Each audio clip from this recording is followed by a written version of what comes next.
Silicotic nodule looks like. If you ask me if it looks like a foreign body granuloma, well, we don't call it a granuloma, but come on, basically the same thing happens, but these macrophages just die so fast, we don't see a true granuloma. That's why we call it a silicotic nodule, okay? And we don't see giant cells either. Everybody dies really fast, okay, because it is a very toxic thing to have in the lungs.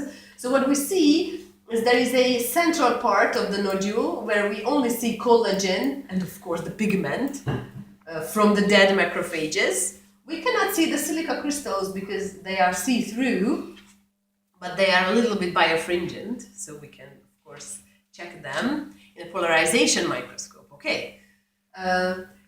But this picture is so typical, it's very characteristic of silicosis. So if you see a nodule like this in the lung, we know it is silicosis, okay? We don't have to hunt for the silica crystals. Of course, in a polarization microscope, it will be very nicely lit up. And so this is in the center, and in the periphery of the nodule, you still see living macrophages, okay? See, these are macrophages like next to each other. And of course, you know, if we talk about macrophages, anthracosis will always be there. So that's why silicosis is black in the lung. It's not because of the silica crystals, it's because of the macrophages that already contain anthracosis. Okay, so the pigment is already there.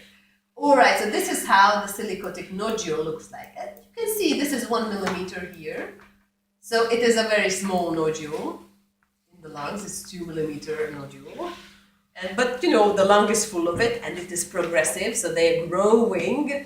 You can imagine that sooner or later it will cause a lot of problem in the lungs. Okay, so this is how it looks like. Again, a acellular center with collagen and the pigment and the silica crystal, and here in this periphery we see the macrophages who are still fighting. Okay?